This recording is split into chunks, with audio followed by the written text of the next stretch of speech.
Sveiki, su jumis sveikinasi Rokas ir dabar mano šiandieninė pamoka bus, kaip sukurti netikrą virusą. Tad pirmiausiai einame į deskopą, tada spaudžiame kitą pilietės mygtuką, spaudžiame nav, tada short cut, tada jums išmes tokia ikona, tada įrašote shut down, spaudžiate next, tada čia antras rašo shut down.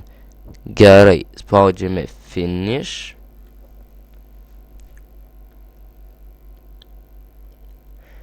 Na va, mums sukūrė šitokią ikoną.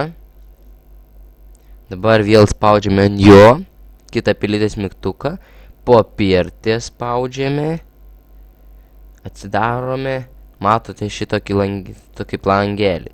Tada spaudžiame change icon. Tada OK.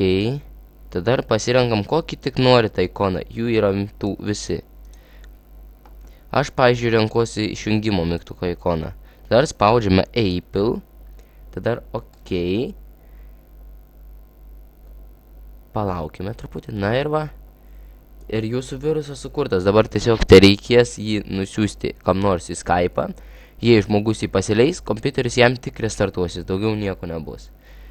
Na, tai tikiuosi jums padėjau. Sėkmės bandant.